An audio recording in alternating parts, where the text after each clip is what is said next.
Sonora Jurídica, o podcast oficial do Vai Cair na OAB. Olá, ouvintes! Tudo bem? Aqui é a Raquel e estou aqui em mais um episódio do Sonora Jurídica, o podcast do Vai Cair na OAB. Hoje nós vamos conversar sobre um assunto bem específico, que é direito do consumidor, e especificamente falando sobre os superendividados. E estamos aqui hoje para conversar com a professora Emília Queiroz. Professora Emília, muito obrigada por participar do nosso programa mais uma vez estando aqui. Eu que agradeço, pessoal. Sou fã do Sonora Jurídica, do Vai Cair na OAB, podem contar sempre. Perfeito, professora. E começando aqui nessa nossa pauta, lembrando que tem aumentado cada vez mais, a gente tem aí dados e vários fatos que comprovam que aumentou o número de endividados no Brasil nos últimos anos, nos últimos meses, mas a gente também tem que entender que tanto os do consumidor que paga, que é adimplente, ele tem os seus direitos, e também os consumidores inadimplentes, eles têm os seus direitos. E especificamente sobre os superendividados, nós vamos conversar hoje aqui. Mas antes de mais nada, lembrando para vocês seguirem também a nossa página do Vai Cair na OAB, @VaiCairNaOAB, e também o @ da professora Emília Queiroz também, é EmíliaQueiroz.jus. Perfeito, a gente no final também vai lembrar sobre isso daí. E, professora, já está falando primeiramente, né, sobre a proteção do consumidor. O que é o direito do consumidor? O que é que o consumidor tem que entender sobre os seus próprios direitos consumindo, né? É muito interessante falar sobre isso, porque a gente tem que ter o raciocínio sobre a política de relação de consumo no Brasil. Em primeiro lugar, é um tipo de relação que é uma relação tratada de forma diferente. Por quê? Porque existe medida afirmativa em cima disso. Vocês sabem que a medida afirmativa é uma discriminação positiva, ou seja, o Estado entra para interferir dentro de determinado relacionamento para tentar igualar, colocar em pé de igualdade setores que são socialmente diferenciados, como, por exemplo, o fornecedor e o consumidor. Perfeito. Vocês sabem que antes de existir o Código de Defesa do Consumidor no Brasil, existia o consumidor era subjugado, né? Era o prestador de serviço ou o fornecedor que ditava todas as regras e nem sempre respeitava direitos básicos do consumidor, que não eram legislados especificamente. Então, por isso, o Estado precisou interferir e trouxe o Código de Defesa do Consumidor, que implementa grandes vantagens para o consumidor em relação ao fornecedor, exatamente para artificialmente tirar essa situação de injustiça. Tanto é assim que a gente não tem só na relação de consumo esse tipo de interferência. Quais são as outras legislações que são de medida afirmativa? A CLT, porque, lembrem, aquela revolução industrial tardia que chegou no Brasil, que não existiam direitos dos trabalhadores na fábrica, tal. Aí vem o Estado para equiparar o empregador e o trabalhador, traz super vantagens na CLT. Assim, a gente tem o Estatuto do Idoso, Estatuto da Criança e do Adolescente, Lei Maria da Penha, é o Estado entrando em favor dos vulneráveis. No Brasil, o consumidor foi considerado vulnerável. Por isso que existe um código específico de direito do consumidor. Professora, quais são as grandes vantagens que esse código traz? O principal que a gente pode trazer, e eu sou professora de processo civil, tenho que puxar para o meu lado, né? Sempre facilitando. Claro, no artigo 6º, em um dos incisos, tem a questão da possibilidade da inversão do ônus da prova. Por que isso é uma grande vantagem? A gente sabe que existe uma regra geral em processo que o ônus da prova cabe a quem alega. Ou seja, se eu entro em juízo dizendo alguma coisa, eu que tenho que provar aquela coisa. Perfeito. Então, vem no Código de Defesa do Consumidor como um furacão, uma alternativa para isso. Em casos que o juiz constate a hipossuficiência do consumidor em relação ao fornecedor, ele pode inverter esse ônus da prova, né? Verdade. Lembrando que tem que ter hipossuficiência, não é um grande magnata que tem o seu pneu furado e vai trocar na borracharia de seu Zé, não gosta do serviço prestado e o juiz vai inverter o ônus da prova, né? É um cidadão mediano comum diante de uma empresa grande, de uma por exemplo. multinacional. Então, e foi tão exatamente. interessante ter entrado no sistema processual brasileiro isso, que bem depois, em 2015, o legislador trouxe essa possibilidade, já chamando de distribuição dinâmica do ônus da prova, para o processo comum. para o rito comum no processo civil, né? Olha aí. Que, inclusive, Fred Didier diz que foi a maior mudança que aconteceu dentro do Código. Do Código, que foi de 2015. De agora. Isso. O que a gente tem que ter em mente é que, no Brasil, a gente tem uma política de proteção exacerbada ao consumidor, levando em consideração que ele era subjugado pelo fornecedor. E a gente ainda está assim, né? Tem um autor alemão, que é Jürgen Habermas, que ele diz que o problema das medidas afirmativas é quando elas se tornam eternas. Mas, por exemplo, a gente pode deixar de ter um Código de Defesa do Consumidor agora? Não. Porque Perfeito. socialmente ainda existe prática reiterada dos fornecedores subjugarem consumidores. Mas um dia, quando isso estiver equiparado, não vai mais precisar existir e vai-se para a legislação comum para esse tipo de relação. Um dia, né? Um dia, Quem vai sabe? chegar, vai chegar. Não vai precisar Lei Maria da Penha, nem CLT, que todos já vão ser iguais. Perfeito. E a gente falando um pouco já agora no segundo bloco, sobre a atualidade. O que é que atualmente é falado sobre isso? Recentemente foi liberada uma lei de superendividados, né, que foi em 2021. Verdade. Veja, pegando exatamente o gancho do primeiro bloco, a gente viu que o Estado precisou interferir para tentar tornar mais equânime essa relação, né, de consumo entre fornecedor e consumidor. Vê, o Código da gente já está há muitos anos em vigor e ainda não se conseguiu chegar até isso.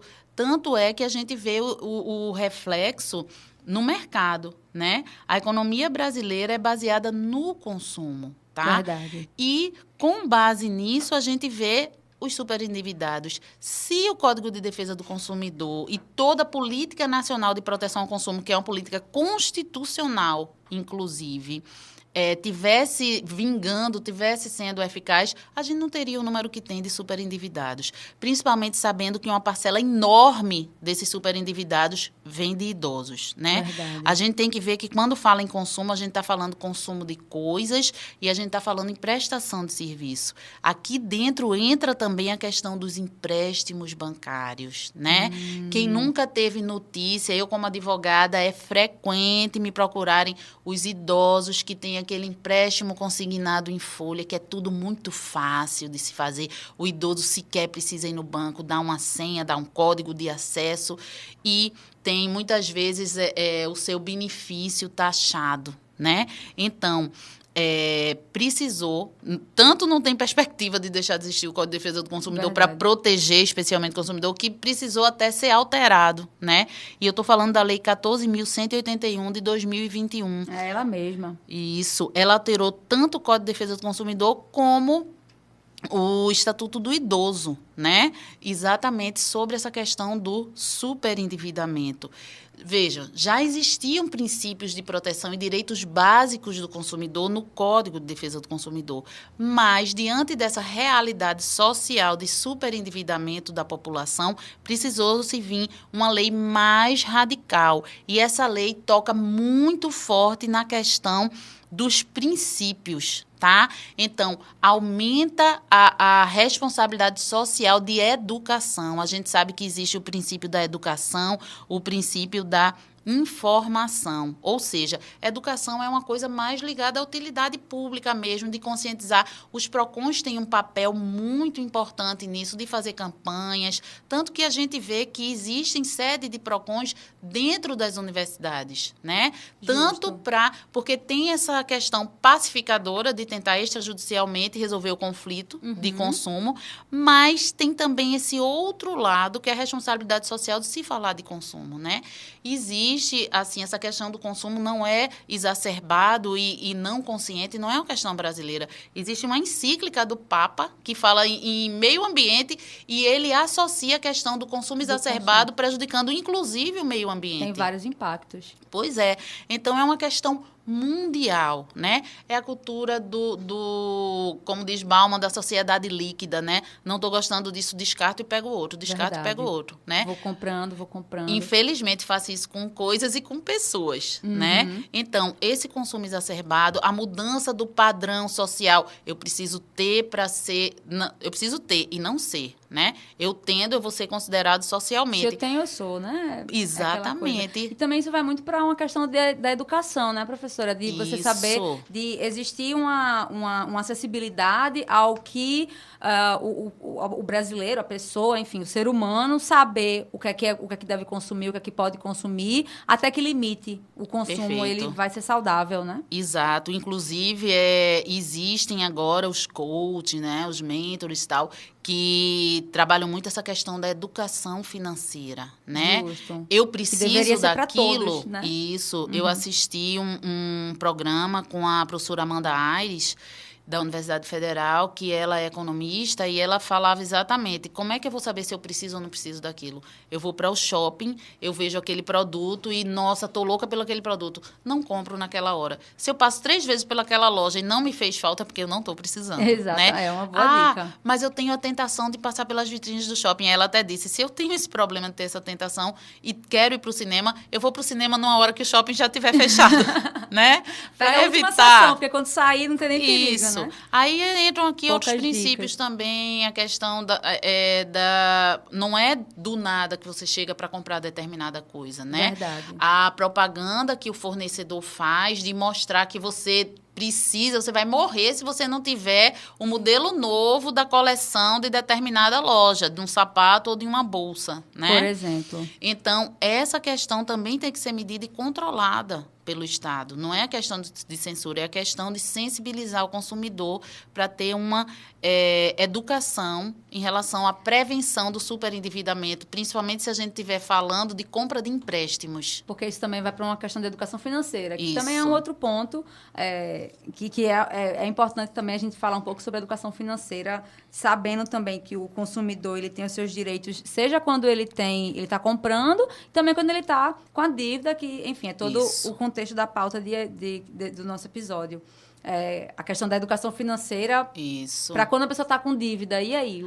Um outro princípio que a gente tem que vem ser ressaltado, destacado mais ainda por essa lei dentro do Código do Consumidor, é o princípio da informação, tá? Sim. Educação é uma questão mais preventiva. Agora, a informação é uma questão bem prática. Por exemplo, vamos pegar o caso dos empréstimos, já que estamos falando dos superendividados.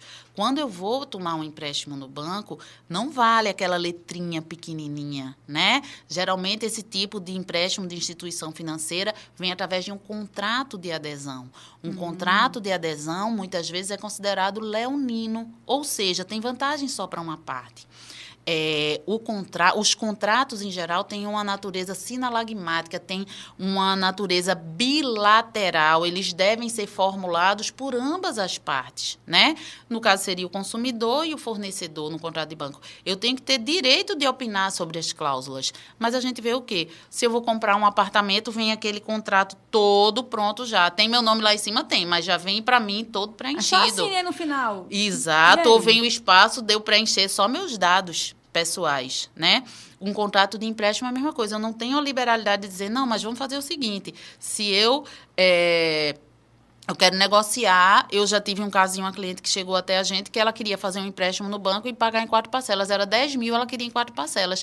E o gerente disse, não, aqui a gente tem um empréstimo muito melhor para você. Você tira os 10 mil e paga em 36 vezes. Ela disse, eu quero pagar em 4 vezes. E o banco não permitiu. E ela fez esse empréstimo de 36 meses, que dos 10 mil que ela pegou, ela ia pagar 100 mil no final. De volta. Nossa, né? sim. Então, é um contrato leonino, porque não teve a participação dela na elaboração. Justo. A gente sabe que, para esses casos, existe a ação própria, né?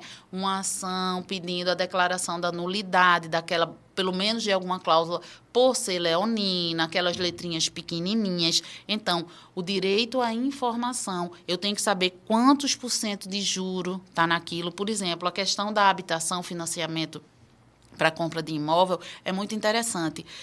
A gente recebeu uma cliente recentemente que ela paga uma parcela de 2.500 por mês. Para o apartamento, é um contrato de 30 anos.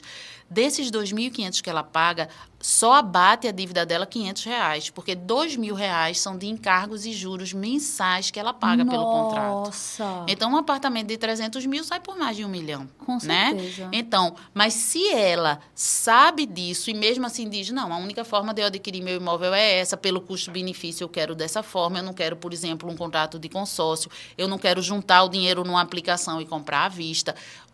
A questão é, o consumidor tem que ter o direito à informação. O combinado não sai caro. Eu sei que é assim e assumo isso. O que existe com os superendividados é um acesso muito fácil ao crédito, né? Um outro podcast que a gente pode falar essa questão de telemarketing também, porque ligam para mim direto, né? Sim. Dizendo, não, olha, tem aqui 80 mil para a senhora. A senhora não precisa de 80 mil. Eu disse, oxe, meu Deus, e quem tem filho adolescente é quem precisa mesmo, né? Pra tudo.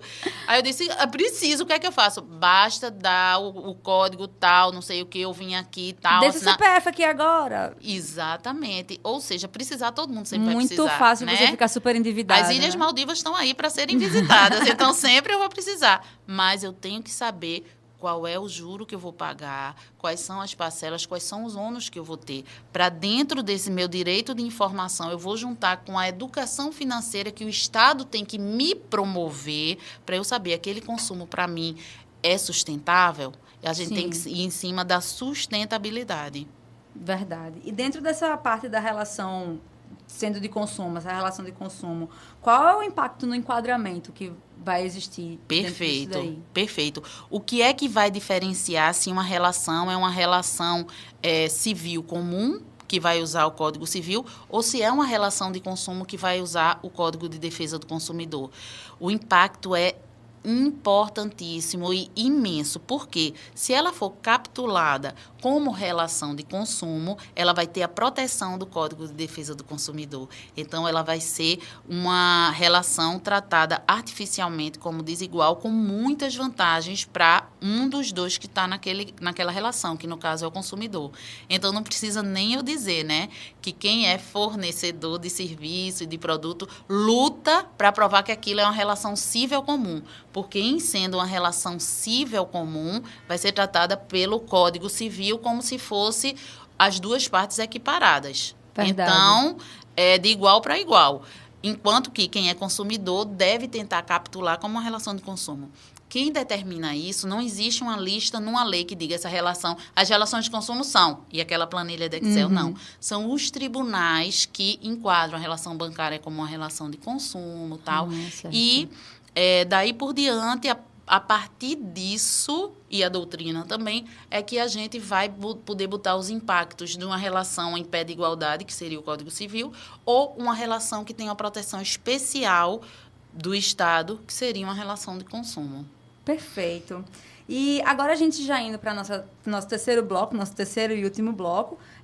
Lembrando que o nosso podcast ele é voltado para os ouvintes do Vai Cair na OAB, o Sonoras Jurídica ele é voltado para os seguidores do Vai Cair na OAB, que são as pessoas que estão se preparando aí para o exame de ordem, que vai acontecer em breve, né? Estamos aí sempre nessa preparação constante. Então, professora, vindo para dentro dessa temática de direito do consumidor, de processo civil e todas essas informações que você trouxe agora, o que é que, pensando na primeira fase, ou também eventualmente na segunda fase da OAB, o que é que pode cair? O que é que já caiu? O que é que você pode informar um pouquinho aí para os nossos OABeiros que estão aí? Pois é, agora é aquela parte que a gente começa assim, tá, mas vamos para o que interessa, OABeiros de plantão aí.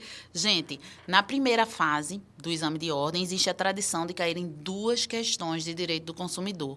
E se você fizer o estudo do índice de que cai e que não cai, é interessante a gente ver que é quase figurinha carimbada cair uma questão de responsabilidade civil em relação de consumo, né?